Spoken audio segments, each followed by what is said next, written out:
Boa tarde a todas e todos.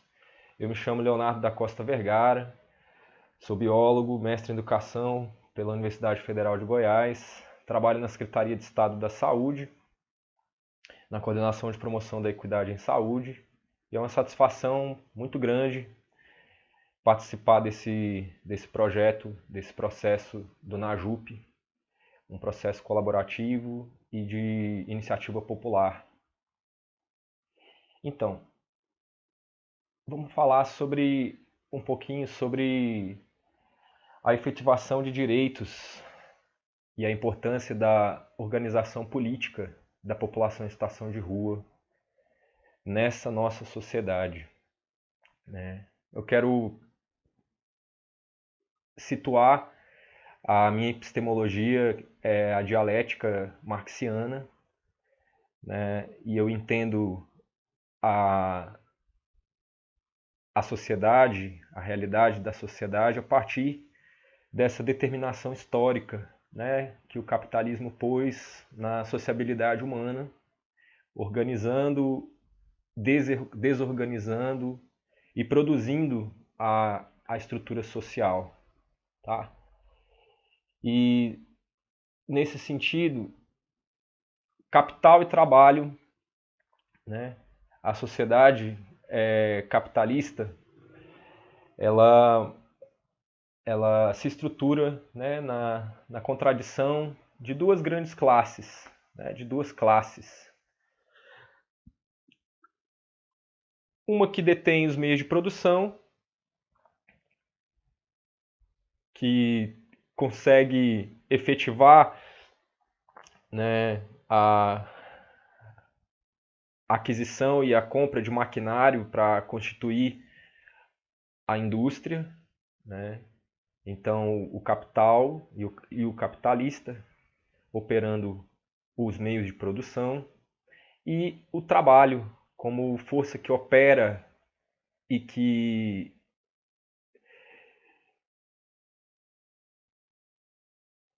organiza a sua existência em função da dinâmica de extração de mais valor e mais valia. Então, essa sociedade se organiza na sua determinação, na sua estrutura, né? Nessa contradição entre o capital e o trabalho, e nesse processo cria-se valor.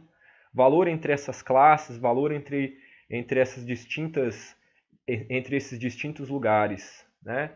E nesse sentido a gente tem uma classe operária, uma classe que trabalha, que vende a si próprio como força para garantir os meios da sua própria existência, né? Então o proletariado, a classe operária, ela se vende a si mesmo, né? Como força humana para ganhar uma parcela desse processo de geração de lucro que é efetivado pela produção capitalista, e nesse movimento ele então está se vendendo para se garantir a sua própria sobrevivência, a sua própria existência, né? Ao passo em que o capital e quem opera o capital, quem é dono do capital, né, são grandes agenciadores, né, são grandes investidores, são grandes jogadores dentro desse sistema, né, operando a realidade da tessitura social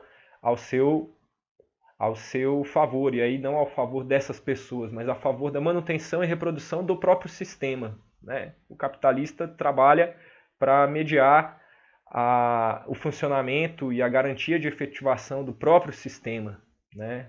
Desse sistema de extração e criação de mais valor. Então, a força de trabalho em contraponto aos meios de produção. Força de trabalho, trabalhador, classe operária, meios de produção, capital, capitalista, e a lógica por trás desse movimento. Nesse processo, que cabe a gente ressaltar para falar em política e efetivação de direitos, tem um movimento de criação de um excedente humano na estrutura da relação social capitalista, né? Então a gente tem o surgimento no tempo histórico, aí, pensando no tempo profundo, né, na transição entre feudalismo para as estruturas pré-econômicas e capitalistas que antecederam, que mediaram ali o início da sociedade mercantil e logo em seguida da sociedade capitalista, que é a aglomeração, né, e a aglutinação em grandes centros e em grandes regiões de grande número de pessoas, criando o fenômeno da multidão, o fenômeno, né, aqui tão bem relatado pela história da arte, né, esse fenômeno de pessoas aglomeradas em disputa e em exercício da tentativa de sua própria manutenção pela venda de si mesmos como força de trabalho. Então a multidão, né, o que se chama de povo, de aglomerados, né, de pessoas humanas e tal, que se chama de povo, multidão, né, é um fenômeno da sociedade capitalista que se intensifica com a sociedade capitalista, essa aglomeração e essa superpopulação, né? Então esse excedente humano e esse processo de gerar excedentes humanos, assim como a gente entende, né, no dia a dia do mercado, né, quando a gente tem muito produto no mercado, a tendência é que o valor agregado a esse produto ele vá se equalizando, né? Quanto mais produtos você tem no mercado, menor é o valor de oferta desse produto. A mesma lógica se aplica para o capital humano, né? A mesma lógica se aplica para a força de trabalho, para a gestão dessa força de trabalho. Quanto mais pessoas, mais paupérrimas são as condições de busca pela manutenção da vida e logo mais fácil é sujeitar as pessoas nessa condição de força de serem forças de trabalho, cada vez mais pauperizadas, cada vez mais paupérrimas, né? E nesse processo, então, entre essa contradição e essa tensão entre capital e trabalho, além de se criar, né, uma grande classe de seres humanos na luta pela sobrevivência por meio dessa formalização do trabalho real, né, do trabalho efetivo, esse trabalho assalariado, enfim, cria-se uma hierarquia, uma relação de autoridade e poder, né, entre quem é dono do meio de produção e quem não é dono do meio de produção, visto que o capitalismo funciona em função da manutenção e reprodução do próprio sistema, né? Então, esse processo em que a nossa humanidade se vincula com essa linha de produção, com esse jeito de produzir, com esse modo de produzir a vida, né, em que a nossa estrutura da dinâmica social vai se confundindo com a estrutura da dinâmica fabril, né, ao passo em que a gente se organiza socialmente com os mesmos valores que se organiza a grande indústria no mundo. Nessa sociedade, para a gente pensar em política, é importante a gente pensar na estrutura da dinâmica dessa sociedade, né?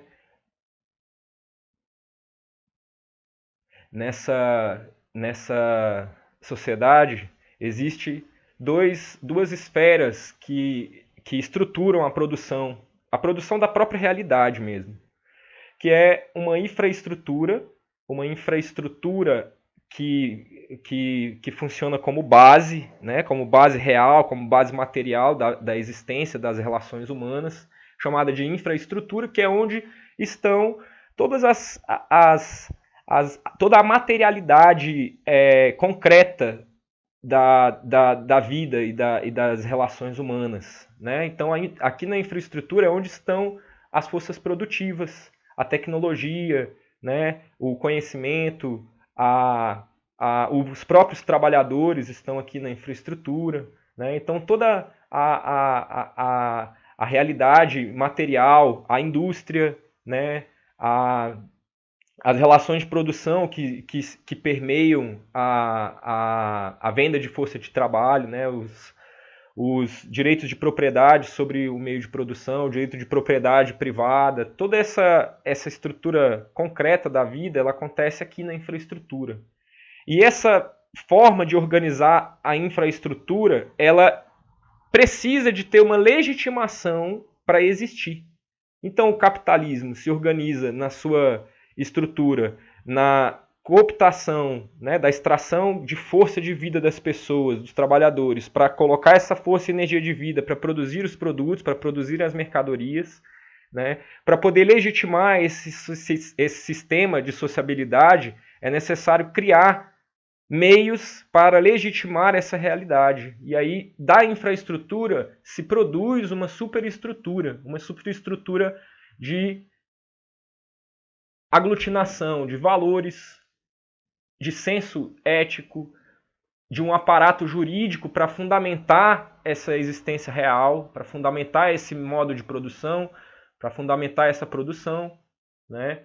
Então, a criação de um Estado que funcione também, né, legitimando esse modo de produção e garantindo minimamente o seu dinamismo e a sua existência, né? A polícia, o exército, a política, a moral, o direito, a religião, a cultura, tudo que a gente comumente coloca como ideologia, pensando em ideologia no senso comum, como um conjunto de ideias, mas esses conjuntos de ideias que visam legitimar uma realidade é onde realmente está a ideia a noção, né, concreta de ideologia. A partir de uma realidade construída e que se pretende garantir a sua produção e reprodução, se cria a partir dessa realidade uma ideologia, né, um conjunto de estruturas, de pensamentos, de costumes, de regras que vão legitimar essa realidade que se visa ser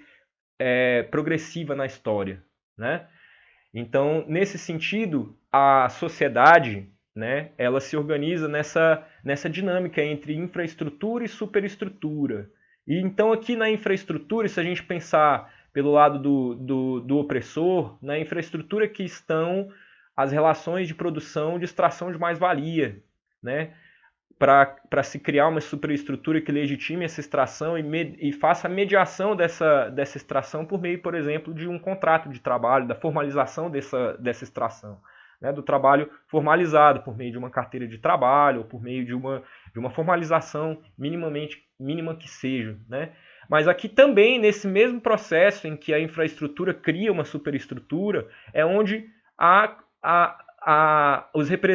representações, né, materiais da vida que vão além desse modo hegemônico de produção também vão tensionando essa realidade para tentar, né, também no jogo dessa luta de classes conquistar diferentes formas ou pelo menos mediar a intensidade com que esse modo hegemônico explora, né, as pessoas, a humanidade, a vida humana, o trabalho, né? Então, ao mesmo tempo em que esse bloco histórico aqui, essa organização estrutural da sociedade mantém a reprodução do sistema, ela também é o mesmo motor, né, como motor da história, e a história é dinâmica, a história é contraditória, a história é dialética. Por essas contradições, também, pelo mesmo mecanismo, é onde a estrutura encontra brechas para o exercício das resistências e dos tensionamentos, né? Para mostrar que essa realidade ela não é única e que existem diferentes representantes dos sujeitos da história e diferentes lugares nessa estrutura que tensionam e que organizam essa realidade, né? Então, essa dinâmica social, ela é dinâmica, ela é contraditória e ela é dialética. Então, nesse movimento, o capitalismo tenta individualizar as pessoas, tornar essa relação altamente competitiva e altamente segmentada, departamentalizada, ao contrário do processo de coletivismo e de uma história voltada para as pessoas e para os grupos ao qual eles pertencem, né? A gente tem o sujeito histórico, a ideia de humanidade como sujeitos históricos, né? Como sujeitos que falam de um lugar, de um lugar de origem, que falam de um lugar coletivo, né? Então, no momento em que se exercita a sua existência como sujeito coletivo, você está operando dentro dessa estrutura como sujeito histórico e logo com potencial para mostrar as contradições dessa dinâmica aqui, dessa dinâmica hegemônica de sociedade, para poder construir, né, uma sociedade que mantém as suas contradições. Existe uma tendência muito grande do capitalismo e do grande capital nesse momento de anular qualquer movimento histórico e qualquer historicização da vida. A noção de história, ela passa a não fazer tanto sentido, porque o capitalismo visa ser única e exclusivamente a própria realidade, né? Então, dentro desse sistema, existem alguns valores que são importantes de pensar para chegar a falar sobre política, né? Na sociedade capitalista, existem alguns jogos, né? Existe um jogo e existem algumas regras para esse jogo. O valor máximo dessa sociedade é a produtividade do próprio capital, né? Então, o sistema que visa, ao máximo, tornar a sua produção produtiva. E o sistema opera tornando a realidade produtiva do sistema, né, pauperizando a vida humana, expropriando, explorando, criando estratégias e meios e mecanismos para tornar a vida humana o mais obsoleta possível, né? Então, a gente né, pensando que o movimento, e aí a gente pensa sempre em lucro, né, como produção de excedente de valor, mas a ideia de produtividade ela engloba uma noção maior mais estrutural, né, da ideia de lucro e de produção de excedente de capital investido, de dinheiro investido, né? A ideia de produtividade ela engloba um sentido máximo, de um máximo valor, né? Então, para tornar produtivo o modo de produção de mercadorias, se faz todas as truculências possíveis para tornar o capital mais produtivo, como, por exemplo, a flexibilização de direitos trabalhistas, a flexibilização, né, de uma previdência social e todo o processo que a gente está vivendo na sociedade nesse momento, né, em que o capital está crescendo com muita força desumana para tornar essa produtividade mais alta no sentido da dinâmica, né, dessa sociedade. E aí existe, né, essa relação de exploração, de extração do valor humano para produzir a riqueza, e nesse processo, né, a humanidade é colocada na produção dessas mercadorias. Quando a gente olha para uma indústria, para uma fábrica, para uma empresa, o que está em voga, o que está em xeque ali são as mercadorias, não são as pessoas, né? Não é a humanidade, não é a subjetividade humana que está em voga, mas sim essa energia de vida que está sendo colocada para produzir as mercadorias. A gente olha para uma mercadoria no supermercado, numa prateleira, ali está impregnado vidas humanas, né? E é assim que o capital produz a sua realidade, né? A subjetividade humana por trás das máquinas. Então, a produtividade é o valor máximo dessa produção. E essa produtividade envolve alguns valores de sociabilidade, como a meritocracia, o individualismo, a competitividade, a sociedade do conhecimento, né, em que você tem que ser competente, que você tem que ter um currículo extremamente progressivo de acúmulo de títulos, e enfim, você tem que estar sempre se aperfeiçoando e tudo mais. Então, esses são valores que acirram essa vida em função e em prol da produtividade do capital, né? Nesse processo, é sabido, mesmo que não aceito, que o desemprego estrutural é uma realidade constante e induzida pelo capital, né? Em contraponto, né, com a crise do trabalho real, cada vez menos o capital tem empregado a força de trabalho pela via do trabalho real, né, do trabalho com direitos trabalhistas, né? Então, isso é um movimento que está acontecendo no mundo e com muito peso para os países em desenvolvimento, né? A pauperização da vida como resultado desse processo todo. Se existe na produtividade um valor máximo, e a humanidade está implicada nisso, o que é improdutivo para o capital não é valor. O que é improdutivo não tem valor. O que é improdutivo é marginalizado. O que é improdutivo é desumanizado. O que é improdutivo é colocado à margem. Não só no sentido de não gozar dos benefícios e benesses dessa sociedade, mas também ser colocado mesmo à margem como não só como improdutivo, mas como desnecessários, como indesejáveis, né? E aí a gente tem um movimento histórico já de uma ideologia que visa ser soberana sobre os estados democráticos, que é o neoliberalismo, né? Operando os estados-nações no mundo em função do desenvolvimento do capital e a criação, né, na história, depois de vários regimes ditatoriais e truculentos para criar, né, os sistemas, para desenvolver os sistemas capitalistas nas sociedades capitalistas, né, os estados democráticos, né, como resistência da classe trabalhadora, né, e aí aqui uma contradição, né? Apesar de a gente ter no Brasil, por exemplo, um sistema democrático, será que essa democracia está conquistada? Será que ela é uma democracia real? Será que ela é uma democracia sólida? Será que ela é uma democracia que realmente foi incorporada pela cultura? Será que a gente tem um sistema democrático somente, ou a gente também tem uma cultura democrática, né? Então, o sistema democrático e cultura democrática são coisas que, apesar de serem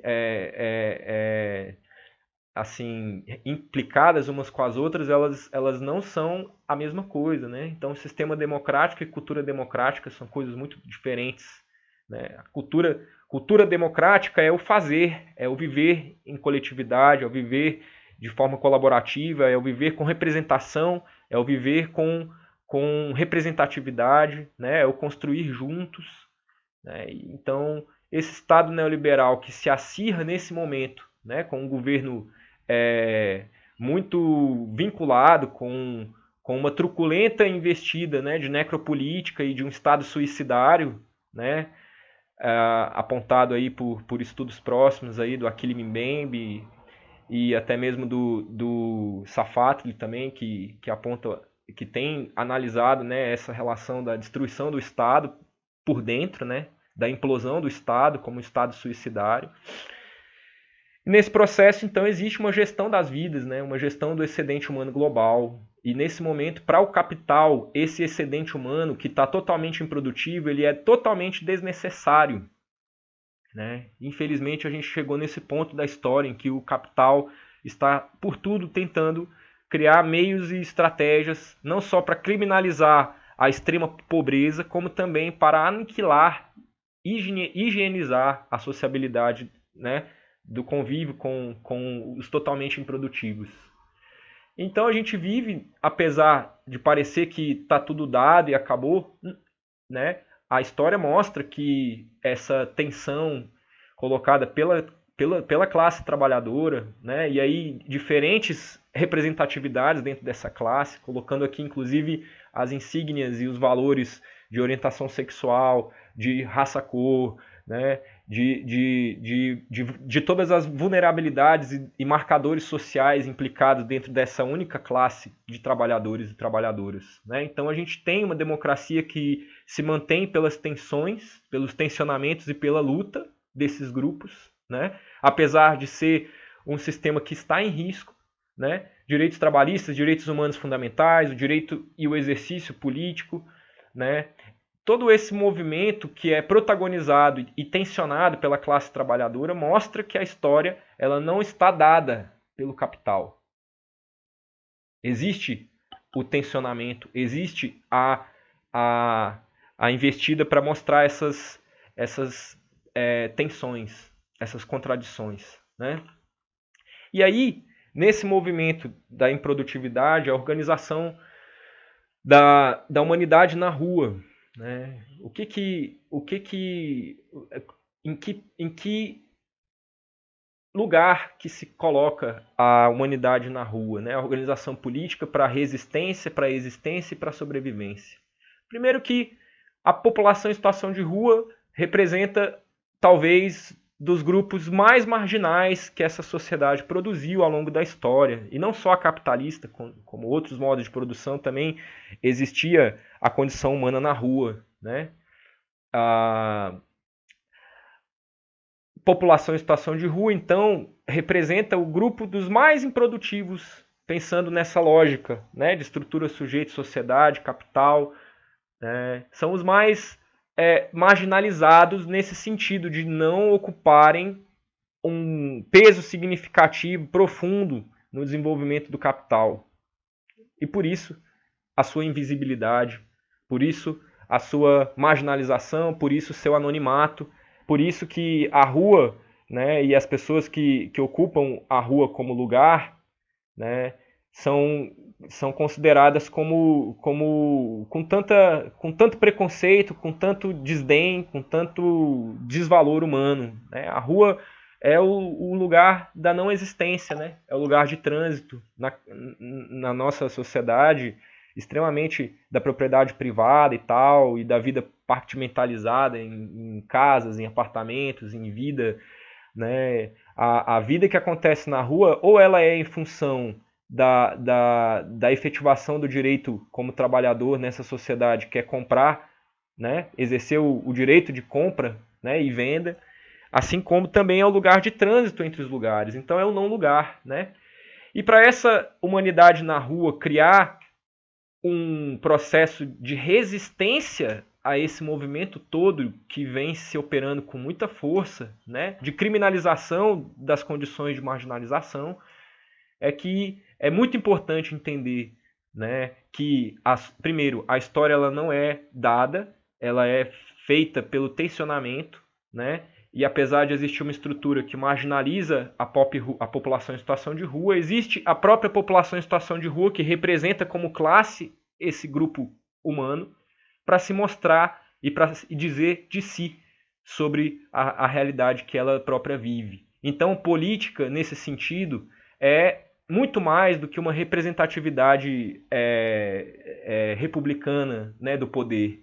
A política, como condição ontológica da nossa existência humana, é o movimento em que a humanidade, as pessoas, né, se reconhecem como tais nos grupos e nos lugares onde estão e passam a agir no mundo a partir dos seus posicionamentos com relação a esse lugar onde está, né? Então, política é uma condição humana do nosso fundamento de se posicionar no mundo, de existir e agir e ser no mundo. Isso é totalmente contrário. Esse valor político humano é totalmente contraditório, né, nesse processo de individualidade, de individualismo, em que o exercício de ação e existência no mundo está muito voltado para os princípios mercadológicos, consumistas, né, e produtivos nessa lógica de que eu tenho um trabalho e eu ganho e eu compro, né? Mas aqui a política é muito mais basal do gênero humano, né? Ser e agir no mundo, se reconhecer e se posicionar. E nesse movimento, né, nesse movimento em que os grupos se reconhecem, porque eu me reconheço quando eu olho para o outro e me reconheço no outro. Quando eu entendo com os indicadores ali que aqueles outros seres humanos também são como eu. Então o reconhecimento do outro se faz no grupo, se faz no coletivo. E esse agir no mundo, exercitar a nossa ontologia política, depende de um espaço coletivo para a identificação, a co-identificação, e nesse processo o posicionamento coletivo, ele promove um empoderamento de si, um empoderamento de um lugar, e nesse processo uma emancipação, né? A emancipação aqui entendida como o exercício dessa política desse agir no mundo, desse ser humano histórico, né, de ser sujeito histórico e de se emancipar no sentido da busca utópica, mesmo que utópica, dessa liberdade, que ela passa a ser concreta no exercício político, em coletividade, né? Então a humanidade na rua precisa, como garantia de existência e resistência e sobrevivência, estar juntos, se identificando e se posicionando no mundo, exercendo a sua política, a sua existência com posicionamento, né? Para lidar com todas essas insígnias, né? De invisibilidade, de anonimato, lidando com as suas vulnerabilidades, uma noção de culpabilização que existe na sociedade, de que as pessoas estão ali porque elas querem ou porque não querem assumir uma determinada estrutura de vida, e enfim. Então a culpa de estar ali em situação de rua é das próprias pessoas, que vem desse princípio meritocrático, inclusive para se posicionar, para vencer essa culpabilização que muitas vezes é aceita pelas próprias pessoas, que se sentem culpadas por não darem conta de existir nessa sociedade, e não vão dar mesmo, de uma forma totalmente imediata. Ela vai ser mediada pelos coletivos, né? Dar conta de viver nessa sociabilidade capitalista, com tantas vulnerabilidades cruzando a subjetividade humana, somente por meio de um empoderamento coletivo, do exercício da política, né? Então, estar totalmente isento, na grande maioria das vezes, das insígnias, né, e dos pré-requisitos para existir com as regras do jogo do capitalismo é um movimento muito tenso e contraditório, né? Garantir meios para que se conquiste os pré-requisitos para existir nessas regras do jogo é um movimento político, né? Então lutar contra o desempoderamento, contra a fragilização, contra toda uma pauperização da subjetividade e da existência de si, da consciência de existência de si, que vai muito além de se sentir como direito, como pessoa de direito, né? A ideia de que eu sou, de que eu existo, de que eu sou uma pessoa humana e que preciso garantir a minha efetivação nessa trama toda, é um movimento essencial, assim, de fundamentos para a organização política da população em situação de rua, né? Então, garantir os direitos das pessoas em situação de rua e a organização política estratégica. A organização que visa, primeiro, a construção desse coletivo, desse grupo de pessoas que se reconhecem entre si e se empoderam, né? Então, uma construção de um sentimento de pertença, de coletividade e de identificação, né, dos pares aí nesse processo, para criar uma subjetividade de resiliência, né, e de empoderamento. E se organizando estrategicamente para lidar com as instituições jurídicas, né, e com a nomenclatura e com a legitimidade que é necessário para isso. E aí, nesse sentido, a sociedade civil, pensando a população em situação de rua como parcela dessa sociedade civil, se organiza aí por meio dos movimentos sociais, né, como movimento social, como ente, né, da sociedade, por meio do movimento social organizado, reconhecido juridicamente, que isso é muito importante, né? A sociedade aceita e, de certa forma, lida com os movimentos ainda com uma permanência dessas terminologias, né, que legitimam a existência, né, jurídica, enfim. Os coletivos com representação, né, então tudo isso na esfera do conjunto da dinâmica social, e aqui também por meio das instituições, né, a ideia de um Estado que cria instituições públicas para gerir as coisas públicas, né, cria também dentro das instituições espaços de representatividade social. E aí tem o controle social, os comitês, como o Ciamp-Rua, por exemplo, os conselhos, os fóruns, as audiências públicas, as ouvidorias públicas, as associações de bairro, de moradores, todos são espaços por dentro das instituições que são espaços democráticos, né?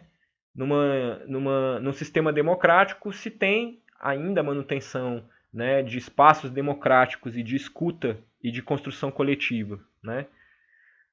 Nesse movimento desses espaços aqui políticos, né, tanto o movimento social quanto todas as instâncias de representação, né, o protagonismo da população em situação de rua é muito importante para visar essa autogestão, essa autonomia e esse empoderamento e essa emancipação, né? A autonomia é um princípio muito importante para a manutenção da resistência, né, e dos tensionamentos necessários aí para construir uma sociedade histórica, né? A formação política, a resiliência, a resistência e a ação política. Nesse movimento, né, dialogar com as instituições.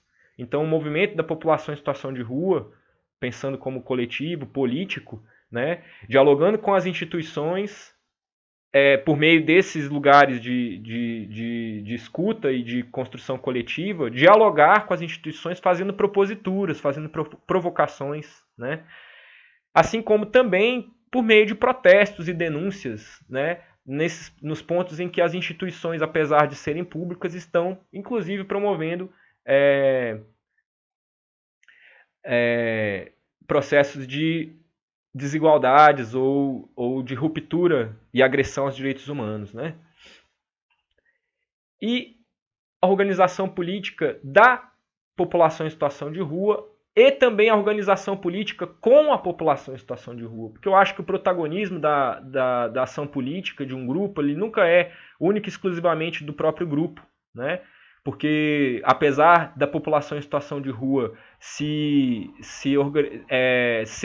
um grupo, um fragmento muito autônomo dentro de toda a diversidade, né, de vulnerabilidades que existem, mas existem essa noção de que o movimento político ele é feito pela população em situação de rua, então a organização política da população em situação de rua, assim como também toda a noção universal, né, da garantia de direitos, que é, por exemplo, a gestão trabalhando em função de uma organização política com a população em situação de rua. Então, o protagonismo do movimento da população em situação de rua organizada politicamente, com autonomia, dialogando com as instituições e aí garantindo seu direito de ser visto, o direito de existir e não somente resistir, o direito de ser em suas especificidades, o direito à loucura, como repúdio à farsa, né? A uma certa farsa da tessitura social, no sentido da assumência de uma subjetividade reificada, né? Então a loucura como resistência a uma subjetividade reificada, o direito ao uso de substância por meio de estratégias de redução de danos, o direito ao uso da rua como território, como lugar, direito ao acesso aos serviços públicos, né? Saúde, educação, habitação, emprego, cultura, esporte, lazer, né? E cada uma dessas instituições tem desenvolvido trabalhos com ou para a população em situação de rua, né? E todo esse movimento de efetivação e busca da garantia e manutenção desses direitos, ele é um trabalho constante e permanente, no sentido do exercício da democracia como cultura organizacional e não só como sistema democrático. No fim das contas, todos os movimentos sociais, os espaços de consulta social dentro das gestões e das instituições visam a defesa do nosso sistema democrático e a construção de uma cultura democrática. O exercício do direito pela mobilização social é a construção da cultura democrática, para muito além do sistema democrático, né? E aqui também uma organização política para e com a população em situação de rua. E aí aqui eu chamo a atenção da importância também de pensar políticas públicas, né, pelos entes, pela gestão das instituições, né, de educação, de saúde, de desenvolvimento social, são corresponsáveis, como gestores públicos, de lidar com todos os recortes e determinantes sociais que envolvem a realidade humana. E pensando em população em situação de rua, todas as instituições são corresponsáveis por dar conta de trazer para dentro da sua gestão as especificidades da humanidade na rua. Né? E aí aqui existe uma organização política para e com a população em situação de rua que é protagonizado pelos entes das instituições. Né? Por exemplo, na saúde a gente tem o Comitê Técnico Estadual de Saúde da População em Situação de Rua, né? Que está parado em função da pandemia e tal, mas existe o comitê e ele precisa acontecer. Mas existe também aqui a provocação e a garantia de meios para a participação social nos espaços colegiados das instituições. Né? A gestão compartilhada e colaborativa, criando espaços de escuta direta e permanente da população. Né? Então, se a gente pensar o SUS, por exemplo, né? E aí o Sistema Único de Saúde ele é uma gestão tripartite, né? Então tem a União, os estados e os municípios envolvidos na sua gestão, e pensando lá no território, lá de uma unidade básica de saúde, a gestão interessada em realmente conhecer sua população, identificar um grupo de pessoas que estão em situação de rua no seu território e organizar os seus planejamentos de dinâmicas de processo de trabalho para conseguir incorporar essa realidade humana no seu dinamismo, né? Assim como os instrumentos de gestão, né? Plano plurianual, né? Planejamento anual de saúde, os planos e os planejamentos estratégicos que a gestão necessita para poder desenvolver as políticas públicas, né? Onde está a população em situação de rua prevista nesses planejamentos de você, gestor, gestora? Como é que você organiza o seu planejamento anual para criar meios de efetivar os direitos da população em situação de rua? Né? E aí é onde está a responsabilidade social do servidor e da servidora pública. Né? Então, aqui também é um espaço de exercício da democracia como cultura organizacional e a defesa da democracia. Né? Então, as instituições públicas são essenciais para a efetivação dos direitos e fazem parte da luta política de todas as pessoas. Então, gente, eu queria agradecer, passei um pouquinho do tempo, mas eu espero ter conseguido, né, trabalhar um pouco essa noção da potência da organização social, da organização política para a construção não só de uma sociedade justa, mas uma sociedade que dê conta de existir, né? E se manter ao longo do tempo com uma estrutura subjetiva, humana e psicológica, né? Que dê conta de ter potência para ser e agir no mundo. Né? E muito obrigado pela oportunidade e até uma próxima.